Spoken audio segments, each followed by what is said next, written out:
What's up, students? It's your boy Philly Golden Teacher. We're back again in class. Today's class we will cover a bit more on the fruiting conditions. I'll show you what you can expect during the fruiting process, how to set up the ideal microclimate for your surface conditions, and touch on some pointers about misting and fanning. Now check this out, students. We've got some beautiful mycelium today. This is day 10 after spawning, and I'm going to be introducing fruiting conditions to my tubs here. Now there's two types of mycelium you may encounter in your tubs. First one here is the case of Rhizomorphic Mycelium. Now, Rhizomorphic Mycelium tends to look very stringy, and they often colonize pretty aggressively and quickly.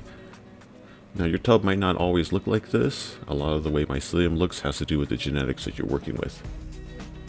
Alright, now onto the other side here. This is what is known as Tomentos Mycelium. Now, Tomentos Mycelium is very cotton looking, it's very fluffy and light. A lot of people might mistake this for cobweb mode, and it's certainly not. It's just cotton mycelium. Now, does this mean that one type of mycelium is preferred over the other? No, they're both great, and they both will produce wonderful fruits. Now, we can also see some Primordials coming in on both of our tubs here. Primordials are the little white-looking dots on your surface. When you see this, it's indicating that your cake is getting ready to pin. Primordials are basically the precursor stage to pinning. Now, when your surface is fully colonized, you may begin fruiting conditions.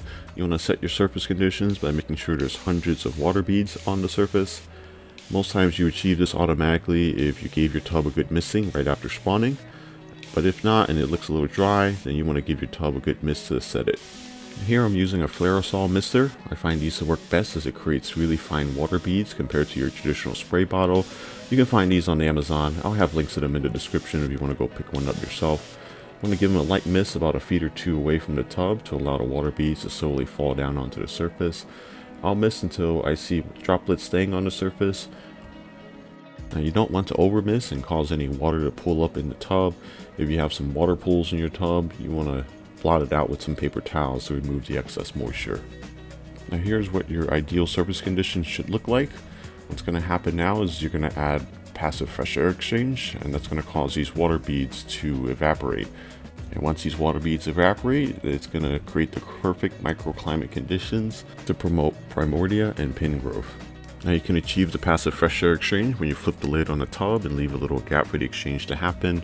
Now, people have been asking me about fanning, and I've learned that you don't really need to fan your tubs every day. As long as you're allowing passive fresh air exchange to happen, you will produce fruits. There's a delicate balance to maintain when it comes to fresh air exchange that your tub's going to need. Excessive fanning can dry out your tubs, and you have to mist more often to keep the humidity up.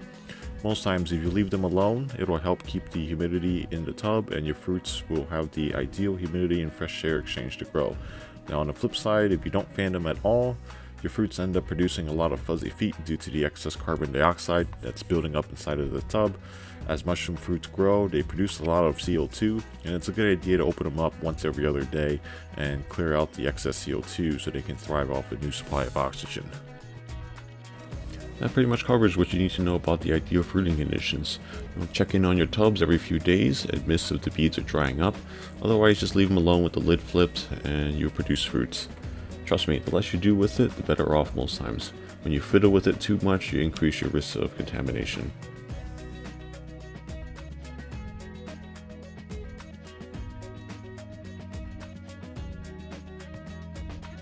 I'd like to give a big thank you to all of my Patreon subscribers. I appreciate the support you guys have given me, and it really pushes me to continue doing what I love on this channel. So, thank you guys.